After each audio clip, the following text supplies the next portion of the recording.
कल मंगलयान की कामयाबी की खुशखबरी देश को मिलने वाली है। कल ही मंगलयान मंगल की कक्षा में प्रवेश करेगा और इस मौके पर प्रधानमंत्री नरेंद्र मोदी इसरो के वैज्ञानिकों के साथ बेंगलौर में मौजूद रहेंगे।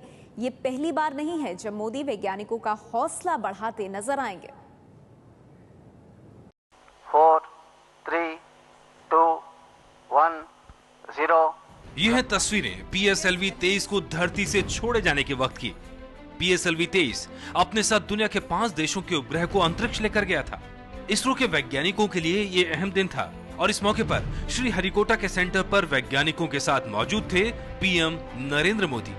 PM ने इस मौके पर वैज्ञानिकों को सार्क देशों के लिए उपग्रह लॉन्च करने का मिशन भी दिया। मैंने आप सामने प्रस्ताव रखा है कि हम एक सार्क सैटेलाइट लॉन्च करके हमारे सार्क देशों को एक अनमोल नजराना पेश करें ताकि उनके कल्याण में हम भी भागीदार बने, जिससे पड़ोसी देशों को भी तकनीक का लाभ मिल सके। नरेंद्र मोदी ने इस मौके पर भारत के मंगल मिशन को कम खर्च में तैयार करने के लिए वैज्ञानिकों की तारीफ भी कर डाली। हॉलीवुड मूवी जो ग्रेविटी मूवी बनी है उसमें जो खर्चा आया है उससे भी हमारे मार्स मिशन का खर्चा कम है। ये अपने आप में बहुत बड़ी बात है। इसके करीब 1 महीने बाद PM मोदी एक बार फिर वैज्ञानिकों के बीच थे। इस बार कार्यक्रम था ICAR यानी भारतीय कृषि अनुसंधान परिषद के 86वें स्थापना दिवस समारोह का। मोदी ने इस मौके पर कृषि वैज्ञानिकों को लक्ष्य दिया कि विज्ञान का इस्तेमाल कर कृषि उपज बढ़ाएं और साथ ही किसानों की आय बढ़ाने पर काम करें। जानते हैं कि विश्व के सामने पानी का संकट है। वाटर साइकिल, वेदर साइकिल दोनों के बीच में क्लैश हो रहा है, कॉन्ट्राडिक्टरी खड़ी हो गई है। अब हमारे सामने चैलेंज है इस वेदर साइकिल के साथ हमारा वाटर साइकिल का साइंटिफिक मैनेजमेंट हम कैसे करें, हम उसको नए तरीके से कैसे उसको जोड़ें। मोदी अगस्त के महीने में सेना के वैज्ञानिकों से भी बात कर चुके हैं। DRDO के अवार्ड फंक्शन में मोदी ने कहा कि वैज्ञानिकों को सेना की सहूलियतों पर काम करना चाहिए। साथ ही उन्होंने वैज्ञानिकों को जनहित में प्रयोगशाला से बाहर आकर काम करने की बात कही। जिस दिन सेना में काम करने वाला व्यक्ति उस ऋषि को, उस साइंटिस्ट को देखेगा तो मेरे लिए इस महापुरुष ने बताया, आप कल्पना कर सकते हैं वो ऑनर का पल कैसा होगा। और इसलिए हमारी पूरी व्यवस्था एक दायरे से बाहर निकाल करके जिसमें एक ह्यूमन टच हो, एक इंस्पिरेशन हो, उस दिशा में उसको कैसे ले जा सके। मोदी लगातार युवा वैज्ञानिकों को आगे बढ़ाने की बातें कर रहे हैं। और हम एक डिसीजन लें कि 5 लैब ऐसी होगी जिसमें नीचे से ऊपर एक भी व्यक्ति 35 एज ग्रुप से ऊपर का नहीं होगा। एक बार हिम्मत के साथ हिंदुस्तान की यंगेस्ट टैलेंट को हम अवसर दें और उनको बताएं कि दुनिया आगे बढ़ रही है, तो आप बताओ। मंगलयान को बनाने में युवा वैज्ञानिकों का बड़ा योगदान रहा है। इस बार भी वैज्ञानिकों का हौसला बढ़ाने के लिए मोदी मंगल मिशन के अहम मौके पर वैज्ञानिकों के साथ नजर आएंगे। 22 सितंबर की तारीख अंतरिक्ष अभियान में सुनहरे पन्ने की तरह है, क्योंकि इसी दिन मंगलयान के लिक्विड इंजन को 4 सेकंड तक टेस्ट फायर करने का प्रयोग कामयाब हुआ। लेकिन असली परीक्षा कल होने वाली है। कल मंगलयान मंगल की कक्षा में स्थापित होगा। अब तक जो 52 अभियान हुए हैं उनमें से 9 इसी दौरान फेल हुए हैं।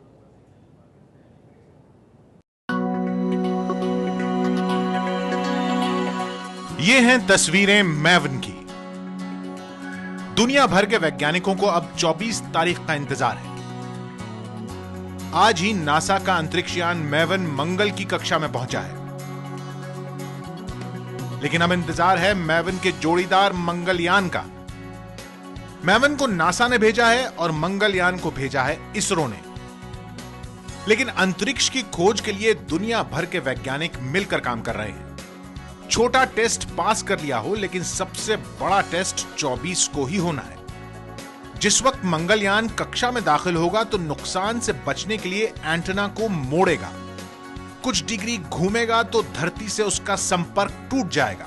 ऐसे में पहले से मिले निर्देशों पर काम करेगा मंगलयान। जिस वक्त मंगलयान मंगल की कक्षा में दाखिल होगा उस वक्त उसे सूरज की रोशनी नहीं मिलेगी, यानी इस दौरान उसे अपनी बैटरियों के सहारे काम करना होगा। इसके बाद मंगलयान के मेन लिक्विड इंजन को काम करना होगा। करीब 24 मिनट तक लिक्विड इंजन के सहारे स्पीड कम की जाएगी। और अगर इसमें कामयाब रहे तो मंगलयान कक्षा में स्थापित हो जाएगा और फिर उसका संपर्क जोड़कर एंटेना को वापस धरती की तरफ करना होगा ताकि संकेत मिल सकें। 7:18 पे परसों यह प्रक्रिया शुरू होगी राजन, और 7:48 के आसपास पहली बार एक सूचना कैनबरा में, ऑस्ट्रेलिया में नासा का एक सेंटर है, वहां से मिलेगी कि किस तरह का कमांड मंगलयान ले पा रहा है। और अगले 10 मिनट में यानी 8 बजे के लगभग परसों वो ऐतिहासिक खबर भारत के लोगों को और दुनिया के लोगों को सुनने को मिलेगी कि भारत ने क्या बेहतरीन कामयाबी हासिल की अंतरिक्ष की दुनिया में। परसों वो ऐतिहासिक पल होगा और उस दौरान यहाँ पर मौजूद होंगे इसरो की इस कमांड सेंटर पर देश के प्रधानमंत्री नरेंद्र मोदी, जो कि तमाम वैज्ञानिकों के साथ मौजूद रहेंगे यहाँ पर। और वो जो तमाम जानकारी कैनबरा से आएगी और किस तरीके से मंगलयान वहां पर अपना काम करना शुरू कर दिया है और इतिहास रचा गया है, तो उसके न सिर्फ गवाह बनेंगे बल्कि इस मिशन, मार्स मिशन में लगे हुए तमाम वैज्ञानिकों का पीठ थपथपाने के लिए भी मौजूद रहेंगे। भारतीय वैज्ञानिकों ने ये पूरा दांव इंजन के सहारे खेला है। वो इंजन जो 10 महीने तक बंद पड़ा रहा, अब वही इंजन मंगलयान की रफ्तार पर ब्रेक लगाकर उसे मंगल की कक्षा में स्थापित करेगा।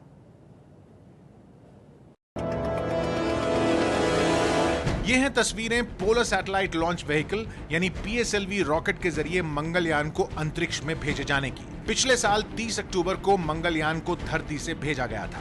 मंगलयान जब चला तो उसके पास बेहद सीमित मात्रा में सिर्फ 850 किलो का ईंधन था, जबकि उसे 68 करोड़ किलोमीटर का सफर तय करना था। ऐसी हालत में यान ईंधन के सहारे मंगल तक नहीं पहुंच सकता था। PSLV के जरिए मंगलयान को पहले धरती की कक्षा में स्थापित किया गया। इसके बाद मंगलयान के लिक्विड इंजन के सहारे उसे धरती की ऊपरी कक्षा में पहुंचाया गया। इंजन की ताकत ने उसे हर बार धरती से दूर धकेला और फिर उसे पहुंचा दिया धरती के प्रभाव से दूर सूर्य के प्रभाव वाली कक्षा में।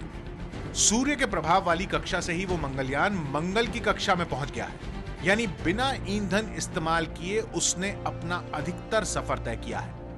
जिस इंजन के सहारे मंगलयान ऊपर उठा था, अब उसी इंजन के सहारे मंगलयान ब्रेक लगाने वाला है। मंगलयान का मंगल की तरफ बढ़ने का वेग है 22.57 किलोमीटर प्रति सेकंड, जबकि मंगल का अपना वेग है 25.71 किलोमीटर प्रति सेकंड। यानी मंगलयान की स्पीड मंगल ग्रह से कम है। सिर्फ इतना ही नहीं, जब मंगल के संपर्क में मंगलयान आएगा तो मंगल उसे 5.7 किलोमीटर प्रति सेकंड के वेग से खींचेगा।